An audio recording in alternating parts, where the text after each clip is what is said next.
जोहार, नमस्कार। मैं प्रियंका और आप देख रहे हैं न्यूज़ फ्रेम। अभी हम मौजूद है बीजेपी कार्यालय में और हमारे साथ मौजूद है प्रदीप सर, बीजेपी के प्रदेश प्रवक्ता है। सर, घाटशिला में वोटिंग जो है वो चल रही है, वोटिंग पूरी हो चुकी है, अभी जो रिज़ल्ट है वो आने वाला है, लेकिन अभी तीसरा राउंड चल रहा है। अभी सोमेश सोरेन जो है वो आगे चल रहे हैं।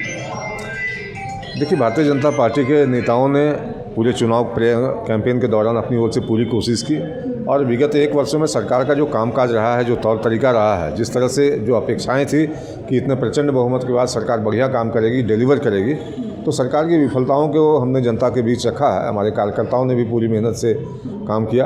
अब जनता की बारी है कि उन्होंने किसके पक्ष में मतदान किया है। चूँकि मतगणना अभी चल रही है, मैं समझता हूँ कि 1 बजे तक ये पता चल जाएगा कि कौन सी पार्टी जीतने जा रही है। लेकिन हम आश्वस्त हैं कि जनता का आशीर्वाद इस पर मिलेगा, इसलिए कि सरकार पर अगर जनता अंकुश लगाना चाहती है और वो जवाबदेही जो सरकार को 52 सीटों 50 से ज़्यादा सीटों के बाद दी गई थी, अगर सरकार उसमें खरी नहीं उतर पा रही है तो निश्चित रूप से 1 सीटों से महागठबंधन को कोई फर्क भी नहीं पड़ेगा।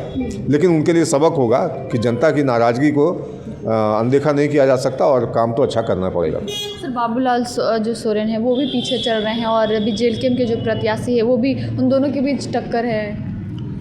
देखिए, प्रथम 2 राउंड में तो हम तीसरे नंबर पर आ गए थे, लेकिन तीसरे राउंड की गिनती के बाद हम दूसरे नंबर पर आ गए, तो काफ़ी वोट मेकअप किया है हमने। और अब मैं समझता हूँ कि ईवीएम जैसे जैसे खुलेंगे तो हो सकता है कुछ प्रभाव वाले क्षेत्रों में ईवीएम खुली हो जहाँ उनको बढ़त मिल गई। लेकिन हमारे कार्यकर्ताओं ने जो मेहनत किया है और जनता का जो रिस्पांस दिखाई दिया पूरे चुनाव के दौरान, हम आश्वस्त हैं कि हमारी जीत होगी। लेकिन सर, कहीं ना कहीं ये जनता जान रही है और कह रही है कि अभी जो है जेएमएम कि वहाँ पे वो क्या लगता है जेएमएम। देखिए, मैंने पहले भी कहा कि 50 से ज़्यादा सीटों के साथ सरकार बनी। जनता की अपेक्षाएं थी, जनता ने उनको भरपूर समर्थन दिया, मौका भी दिया।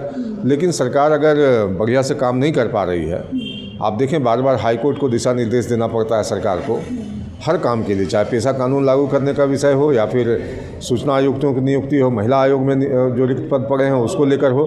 तो सरकार की कामकाज अगर इस तरह से चलेगा तो निश्चित रूप से जनता को एक बार सरकार से प्रश्न पूछने का अधिकार है और अवसर तभी मौका तभी आता है जब चुनाव हो। तो एक अगर झटका लगेगा सरकार को तो निश्चित रूप से सरकार रास्ते पर आएगी।